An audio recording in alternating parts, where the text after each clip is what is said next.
Au nom du Père, du Fils et du Saint-Esprit. Amen. Mes frères et sœurs, nous prenons ce soir les lectures du dimanche de la Sexagésime, donc de ce dimanche, puisque chez nous, nous allons solenniser la Chandeleur, mais il aurait été dommage de perdre la saveur de ces textes. Et encore, il y aurait eu une deuxième lecture qui est extrêmement longue de Saint Paul.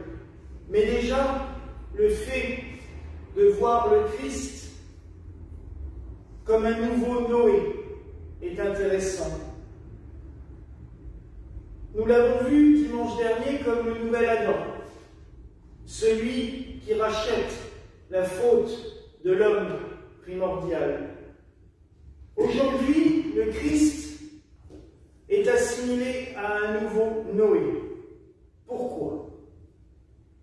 Tout simplement parce que notre monde, depuis 2000 ans, est sensiblement dans la même situation qu'au début des temps, au moment où Noé a surgi. Nous sommes encore et toujours un peuple que je pourrais qualifier de rebelle à Dieu. Nous avons cette fâcheuse manie de nous opposer à lui. La semaine dernière, nous avons vu comment nous avions tendance des fois à nous prendre pour lui, et quand ça ne marche pas, on s'oppose à lui. Et on est tout à fait dans la situation de ces grains que le Christ dont le Christ nous raconte l'histoire. Souvent, sa parole a tendance à partir un petit peu n'importe où, car nous n'avons pas de base solide.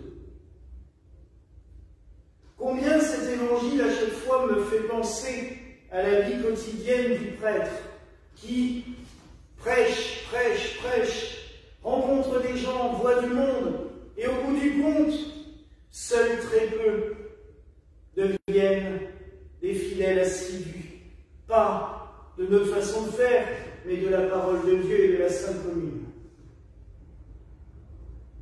J'allais dire, c'est normal, c'est logique. L'être humain est libre et chacun fait comme il veut.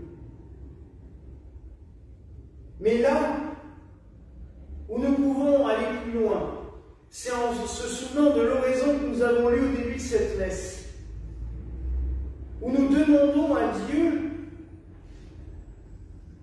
que nous puissions être sauvés dans une arche nouvelle, le cœur du Christ, le cœur de Jésus.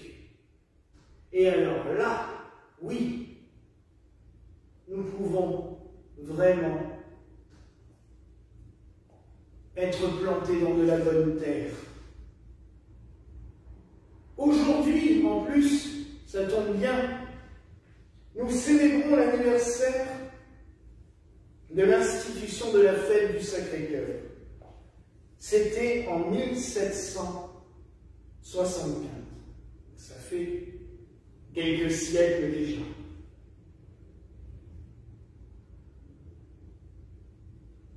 En tant qu'être humain, et je le pense sincèrement, nous n'avons pas la force.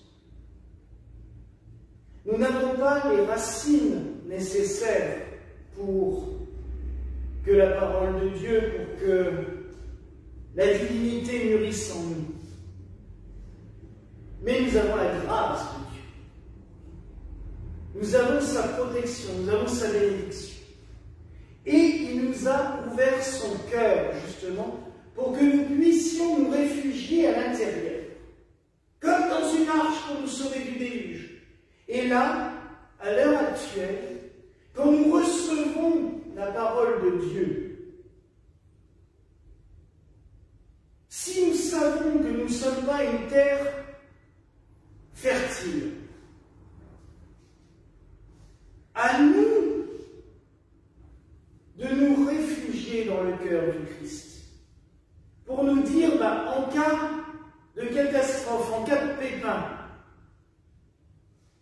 que nous n'abandonnions pas, que nous ne baissions pas les bras aux premières vagues qui arrivent, à la première tempête qui tombe, comme le font justement ceux que le Christ nous décrit. Nous savons où nous réfugier. Et je pense que nous, les prêtres, quand nous rencontrons quelqu'un, quand nous semons la parole, quand nous semons le grain, prenons ces gens à qui nous prêchons et plaçons-les, nous devons les placer dans le cœur du Christ, pour que le jour où ils sont ballottés par les flots des soucis, de la haine, des catastrophes, de notre vie quotidienne, ils ne perdent pas pied, ils ne soient pas noyés, ils ne soient pas... En ce moment, on a toutes ces inondations, on voit des milliers d'hectares de semences foutues en l'air parce que l'eau est en train de tout faire pourrir. Et souvent, c'est cela. On sème et les flots de la vie actuelle détruisent tout. Alors, en tant que chrétiens, quand nous ne sommes pas sûrs de nous, mais ce qui arrive à tous et tous, même à votre évêque, réfugions-nous dans le cœur du Christ.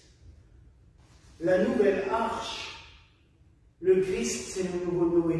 C'est lui qui nous sauve, c'est lui qui nous prend avec lui pour justement nous permettre d'affronter toutes ces épreuves de la vie. Mais aussi à nous, en tant que prêtres, de placer ceux que nous rencontrons dans le cœur du Christ, par nos prières, par un amour grand ouvert, par un accueil miséricordieux, les bras ouverts, même ne pas hésiter à dire « Je vous place dans le cœur du Christ ». Quand notre sœur et mère, Élisabeth, fait l'adoration tous les jours pour les gens que je lui confie, parmi les textes qu'elle lit dans cette méditation, il y a justement les textes de Saint Jean-Eudes, qui fut un des grands et des fervents défenseurs du Sacré-Cœur. Il y a aussi les textes du Père Julien Aymar. Et à chaque fois ces textes se recoupent. Quand nous sommes en adoration devant le Seigneur, nous plaçons toutes nos intentions dans le cœur du Christ. Et c'est ce que nous devons faire.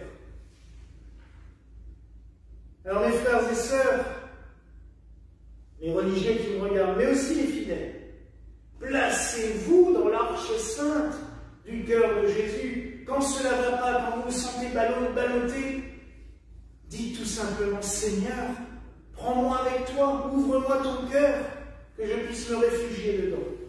Et quand nous rencontrons quelqu'un, mais même vous en tant que chrétien, quand vous rencontrez quelqu'un, vous avez en charge quelqu'un dans votre vie, que vous ne savez plus comment faire avec cette personne dans vos activités, dites tout simplement, Seigneur, Seigneur, prends-la, je la place au sein de ton cœur pour que tu puisses la conduire, la guider sur le bon chemin, la guider parmi les tempêtes, dans les vents mauvais, pour la conduire à bon port.